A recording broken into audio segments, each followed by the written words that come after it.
Dear student, आज हम polytechnic से संबंधित और छोटी कक्षाओं से संबंधित जैसे 8वीं और 7वीं क्लास से संबंधित वर्गमूल और घनमूल से संबंधित जो टॉपिक की वीडियो बनाई है उसको डाला जा रहा है। इस पर थोड़ा फोकस करना। सबसे पहले बात हम करते हैं वर्गमूल की। वर्गमूल होता क्या है? तो वर्गमूल की जो डेफिनेशन है वो इसमें लिख रखी है। किसी दी गई संख्या का वर्गमूल वह संख्या है जिसका वर्ग करने पर मूल संख्या प्राप्त होती है, और इसे चिन्ह देखो जो दे रखा है वर्गमूल का, ये दे रखा है, से प्रकट करते हैं। अब इसका एग्जाम्पल देखते हैं।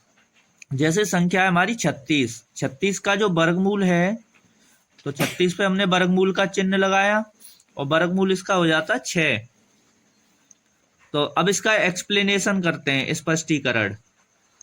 तो दी गई संख्या 36 है तथा इसका जो वर्गमूल है वो 6 है। अब इसका अगर हम वर्ग करके देखें 6 का, तो हमें 36 प्राप्त होता है, यानी वही संख्या वापस प्राप्त हो जाती है।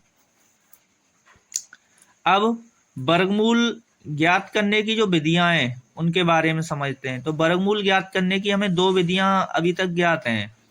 तो सबसे पहले इनमें नंबर 1 है हमारी गुणनखंड विधि और दूसरी है भाग विधि। तो पहले हम गुणनखंड विधि को क्लियर करते हैं। इसको इंग्लिश में बोलते हैं फैक्टर मेथड। तो गुणनखंड विधि में सबसे पहले हम क्या करते हैं, इसके भी कुछ चरण होते हैं। तो इस विधि से वर्गमूल निम्न चरणों में ज्ञात होता है।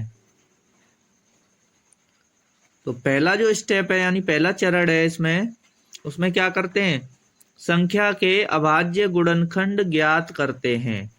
संख्या के अभाज्य गुणनखंड ज्ञात करते हैं।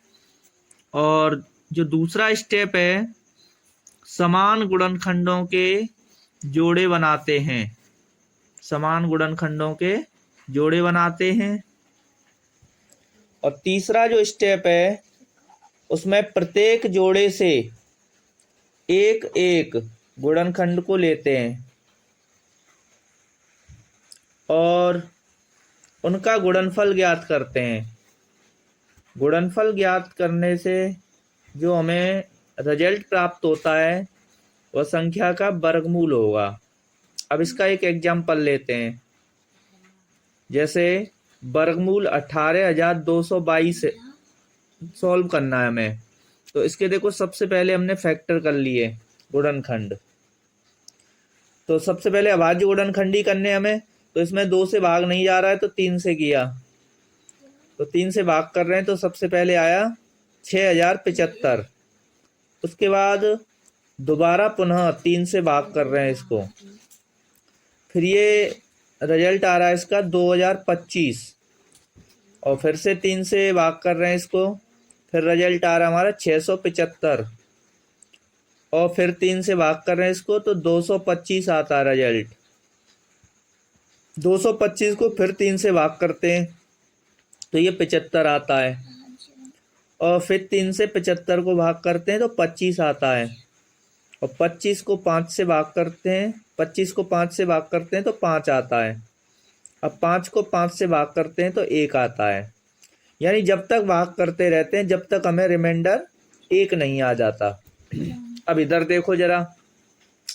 तो हमने ये पूरा जो है 18,225 को वर्गमूल में लिख रखा है, क्योंकि इसका हमें वर्गमूल ज्ञात करना है।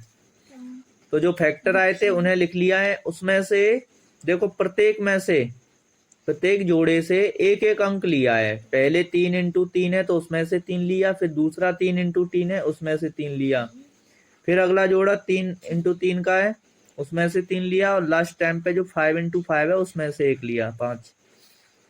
अब अगर हम देखें तो प्रत्येक जो हमारे पास जो गुणनखंड प्राप्त हुए हैं उनका आपस में हम गुणा करते हैं, तो हमें जो रिजल्ट प्राप्त हो रहा है वो 135 आ रहा है। तो इसका मतलब हुआ, यानी जो 18,225 संख्या थी उसका जो वर्गमूल आया वो 125 आया। अब इस तरह से हमने गुणनखंड विधि से वर्गमूल को क्लियर किया। अब नेक्स्ट वीडियो में इसी तरह से हम भाग विधि से क्लियर करेंगे। और ज़्यादा से ज़्यादा वीडियो को वॉच करना। धन्यवाद।